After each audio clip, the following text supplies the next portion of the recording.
yes, it is time. I do say good afternoon, ladies and gentlemen, and welcome one and all to Build. How are we doing today? You guys feeling all right? You having a good day so far, huh? You feeling well? You toasty? You're in the cozy Build studios. Thank you so much for being with us. Thanks for coming out on this ridiculously frigid winter afternoon here in New York City. But man, it may be cold outside, but it's about to get hot up in here. Why? Because who do we have from Shadowhunters? I got Matthew Daddario and Alberto Rosende with me. How do you feel? You like these boys, huh?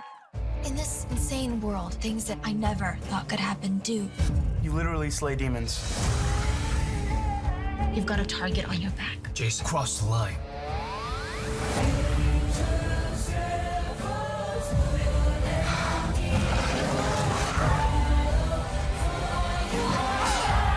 I would do anything to take back those 30 seconds. Shadowhunters, all new Mondays, 8/7 Central on Freeform, and catch up anytime with the app or on demand.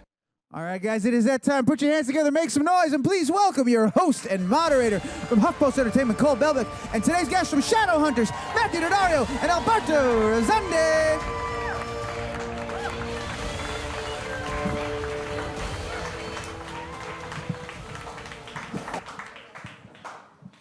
Hi, guys. Hi.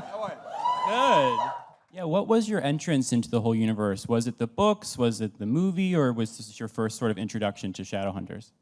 For me, it was the audition initially for the movie, so I knew about it back then. I didn't book the film, but then I got the audition for the show, and then I started reading the books immediately when they flew me out to LA to test for it, and then we all dove in. For me, it was the audition for the show and then the books. Kind of to understand what was going on, who each person was to every other person, because that's really big for us, the relationships. Yeah. Alberto's big on research. Yeah. There's a lot of good research. Yeah, for me, you can never know too much. Wait, so Matthew, you auditioned for the movie before the series. Was it for Alec as well? No, I think I auditioned for Jace years ago, back when they were casting it, but I don't think that they called me back. Well, it all worked out, I think, right? It worked out for the best. And something I love about the series is how detailed and expansive this world is. I felt like I almost needed a vocabulary list while watching. There's runes and there's de-runing and there's steles. You know, it's actually it's a funny issue because there's this constant concern, like, will anyone have any idea what this is unless they've read the books? So for new people who haven't read the books or don't know anything about it, I feel like they're watching the show. I got a call from my mom the other day, and she's like, I don't really know what's happening. I don't know what this is, and I'm concerned about the vampires. Are they good? Are they bad? Because some are bad, and so she doesn't really know.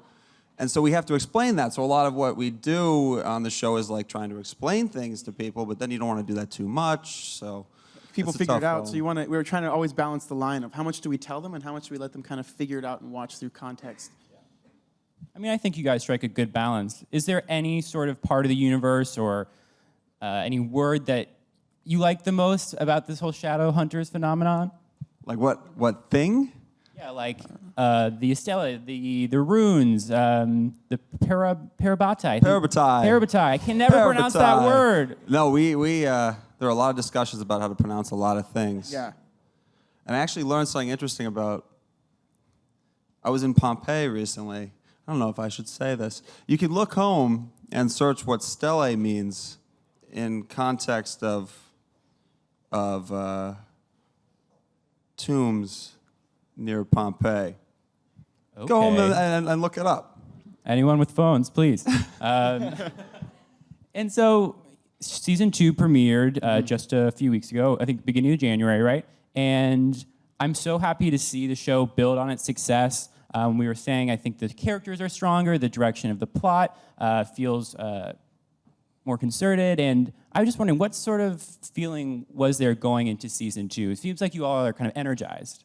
I know we're all very excited to come back and to be able to continue telling this story that we all started to really enjoy and fall in love with. And then season 2 really has a focus more on character development and how each character grows and changes. So I think as actors, we all love that. And I loved it for Simon. It's like, oh, cool. So we really get to go into what he does and what he's doing, what he's thinking, where he's going, what he wants. It feels almost more driven in that sense. No, we were coming in. We were tremendously excited, and I mean, it was a very intense 4.5 months. Yeah. And now we go back to do 4.5 more months, and we're equally Almost like excited. a whole other season. Yeah, I know. Is everyone excited? We have 20 episodes this season. 20 episodes. I'm excited. And something that strikes me about both of your characters is maybe out of the whole entire cast, you two have had the most sort of distinct character arc. Simon starts out as this kind of lovable, nerdy sidekick to Clary, and now we see him transform into this vampire. And Alex started out as more of a repressed individual, and we've seen him open up. What has that been like to, pun intended, sink your teeth in to this sort of like meatier roles this season and the season before as well? I was very appreciative the first season of my arc because I got to follow a full path for this individual, which was really, that's nice. I mean, I don't know, like Jace's story didn't get completed. So at the end of the first season, Jace was heading into the meat of his story at the beginning of this season. And so mine sort of was wrapped up nicely kind of with a question of what's next. And this season we get to explore that. And so the first half of the second season, we're going to see another one of these story arcs, which completes kind of nicely. Yeah. And then I get to do another one, I hope, for the next half. I don't know what's happening, though. Yeah, we don't know what happens in the next 10 episodes. We're still very excited to go back and see. And looking at your character, I have to commend you and the series. I thought they handled Alex coming out and that story arc so thoughtfully, and I thought it was so powerful to see that narrative in a supernatural show, a teen supernatural show that's not specifically about a gay experience, but it's included in one of the plot lines. So I think they just handled that so artfully. So I just want to commend you on that. Oh, well, thank you. I think that in the first season we got to see someone who's, really hard on himself and trying to figure all that out. And then in that final moment at the wedding, that's really a moment for Alec, for himself. And I just think that was I liked that moment quite a bit. And this season we explore now the next step, which is equally or if not more complex. I could imagine that in the eyes of some people in Hollywood, taking a role as a gay character might be a little risky. Was there anyone in your career who warned you against that, or were a little hesitant, or were you just anxious to play this Risky. great role? I don't know. I don't know. If I should have been warned, nobody warned me. No, I thought it was a great opportunity from the get-go, and we were very excited about it. I mean, anytime you get to play something does have a group of people who are very interested in it, and it has some potential impact, that's like an honor, and you have to put a lot of effort in and think about it and make sure you don't screw it up. Yeah. No, I think you're doing a great job, and it makes me think. I don't know if anyone watches How to Get Away with Murder, but Jack Falahi on that show plays a gay character, and he recently released this statement about the responsibility he feels to engage with the LGBT community and sort of authentically represent that experience. What is your approach to this whole thing? That's the key. The key for me, being authentic is really, really important, and I don't want there to be a situation we arrive at where you are taking advantage of a community or trying to just sort of portray something so that people will be like, oh, look what we're doing, we're being progressive or something like that. We want to actually do something that actually is meaningful and is in fact impactful and is honest. And I think that one great thing about Alec is that he gets to be honest a lot because I feel like Alec is a very real, his concerns are real, and the things that he's going through and the way he's handling it is the way, you'd have a kind of, what do you think, he's a little bit repressed. Yeah. A young repressed kind of 20-year-old. How old are we? Simon's turning 19. Yeah, I know, but it's been different. I thought we sort of did it different than the book. Yeah, we are. Oh, okay, yeah. Yeah, because Simon's turning 15 or 16 in the books. Yeah, right. And then Alex, the oldest of the crew. Yeah. Alex, the oldest. Okay. Yeah. And, I'm curious. I think Magnus and Alec have this huge, passionate fan base. I was watching that wedding scene actually last night, and I think it's racked up hundreds of thousands of views. And you have such a great chemistry between these two guys. So I'm wondering, can you tease any sort of developments for the new season? Where are we going? Any more? Where are we going? I mean, come on. It's Magnus and Alec. They're going to spend a lot of time together. They're gonna figure some things out. There's going to be, I said on Twitter, they're going to get a little sweaty, and they enjoy themselves together. And sometimes they argue a little bit, but that's normal. That's normal. And they're going to have a good time. They're definitely going at it head first. Okay, well, we can't wait to see. And so before we go to audience questions, could each of you tease what's going to happen for the other's character in the next few episodes? I think we're all anxious to hear what's going to happen.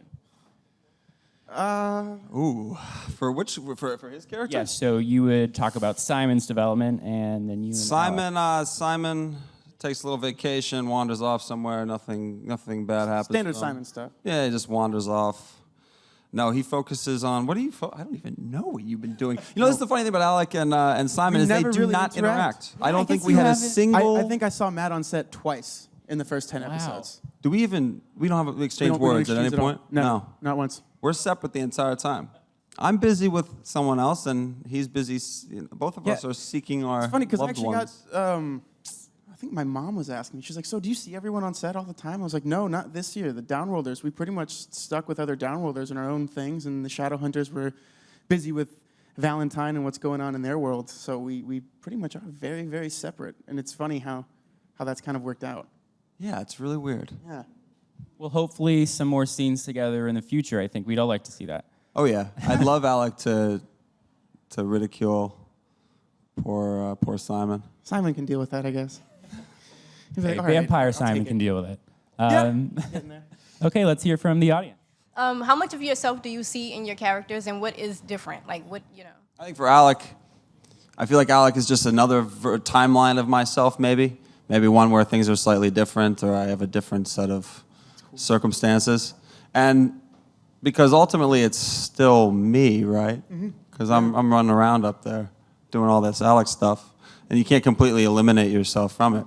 So there's definitely a part there, but his problems are much more complex and different than mine. So. Hi. So my question's for Matt. As Alec has an amazing relationship with Isabel. So I was wondering, when you're working with Emerald, does it remind you of your own relationship with your siblings? Does it remind me about, that's funny. Working with Emerald is like working, I don't know how it's become like this, but like working with a sister, but she's different than my siblings. So she's very amusing, and we have a very good time. And when we are playing Izzy and Alec, there definitely feels very fraternal. And it's really, she's been great to work with. Yeah, she's really, really the best. It's fun. This season we have I can tease a little something, I guess, where there's something happens that creates a little bit of a rift, a conflict, and then I do something good. Yeah. Ooh. Good way to go. Yeah. And well, that's going to be in around episode 8, 9, 10, so look forward to that. Great. Well, thank you so We much want for to being here. Thank you for having us.